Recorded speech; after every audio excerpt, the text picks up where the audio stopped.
Alright, so this right here is the all-new Realme GT Neo 3T. Yep, that's quite a handful of a name. But more importantly, this is what Realme claims to be the cheapest Snapdragon 870 smartphone in the country. Of course, with the new offers that this phone has launched with. But does being cheap come at a cost? Or does this actually offer the greatest value for money that the brand claims? This is one from GTR and you're watching my in-depth review of the Realme GT Neo 3T. Let's get started.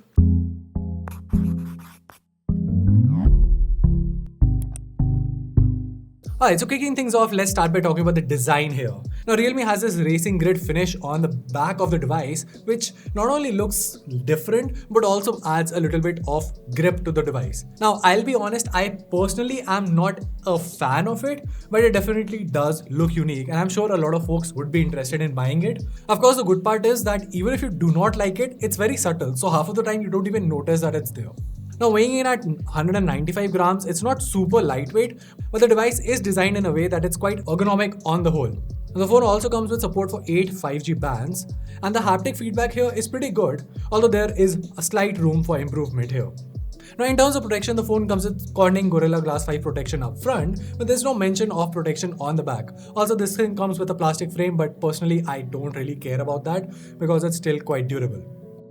Now, moving on to the display, the phone packs in a 6.62-inch 120Hz AMOLED panel with a peak brightness of 1300 nits.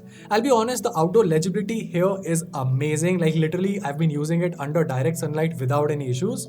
Now, the phone also comes with HDR10 Plus certification per se, but in Netflix, we noticed that the phone is not able to play HDR10 right now. But again, that's a very common thing. Most of the review units that we receive have pre-built software that hasn't received the Netflix certification. So rest assured, as a consumer, the unit that you will be purchasing should have HDR certification inside Netflix. Now, aiding the display department, we have the stereo speakers here, and the speaker output of the GT Neo 3T is amazing. Not only does it get loud, but it also gets quite crisp as well, which is always handy.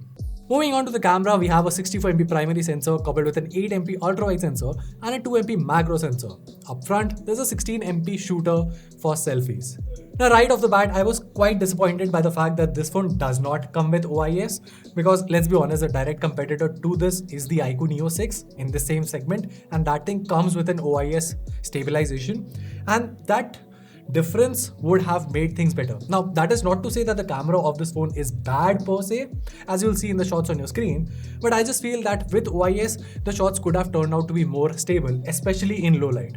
However, switching to daylight shots, as you can see, the GT Neo 3D produces amazing results with good HDR performance.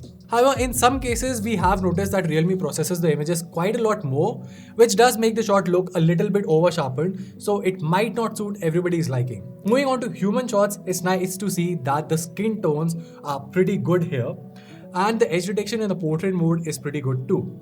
Lastly, we have selfies, and I would say that Realme has really upped the game when it comes to selfies. The shots captured here are sharp, but slightly saturated as well. Of course, the lack of OIS shows in the video stability department as well. As far as the video quality is concerned, it's pretty good, and you get a max supported resolution of 4K 60 FPS. But like I said, because the Realme relies just on electronic image stabilization, if you're trying to record while moving, the video quality is not that great. Alright, so now let's talk about the most highlighted feature of this device, which is going to be the main USP, which is the Snapdragon 870 processor. Now, right off the bat, I have to say that the Snapdragon 870 has been one of my most favorite and most preferred processors out there until the 8 Plus Gen 1 came.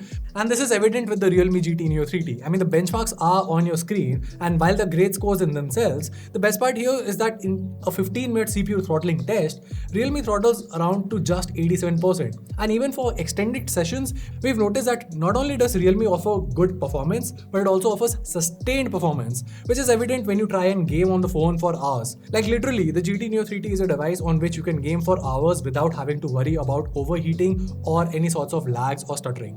And the same thing translates to day-to-day usage as well. It's essentially a flagship processor, so you get a lag-free experience without any issues or hiccups whatsoever. Now, of course, this is aided by the software department as well, and the phone comes with Realme UI 3.0 based on Android 12. Now, I won't deny the fact that the phone does have a lot of bloatware in it, but the good part is that you can uninstall most of it. Lastly, we have the battery life. The phone comes with a 5000 mAh battery with support for 80 watts of fast charging, and the good part here is that the fast charger is provided inside the box. Now, I did mention that the direct competitor is the iQOO Neo 6, and of course, that thing comes with a 4700 mAh battery, so it's nice to see that Realme offers a bigger battery, like on the hardware level as well, which basically translates to better battery life on in your real world usage as well. So let's just talk about the pricing, right? I mean, the phone has been launched for a starting price tag of 29,000, which is $1,000 cheaper than the Neo 6, but then you also get 6GB of RAM. Now, we've already done a dedicated comparison of the GT Neo 3T with the iQOO Neo 6 on our Hindi channel, which you should definitely check out from the link over here. And in that video, we all had similar thoughts. I mean, that video was done by DKT from our team, but we all in our video team had the same thought that essentially under 30,000, the iQOO Neo 6 is the better pick. With that being said, this thing is not something that you'll be buying at 30,000 or 29,000 for that matter. You'll be picking this up in the current sale for a starting price of just rupees 23,000. Or if you want to compare it with the iQOO Neo 6, then for 25,000 for the 8 plus 128GB variant. And at that price, it's really hard to beat Realme when it comes to value for money.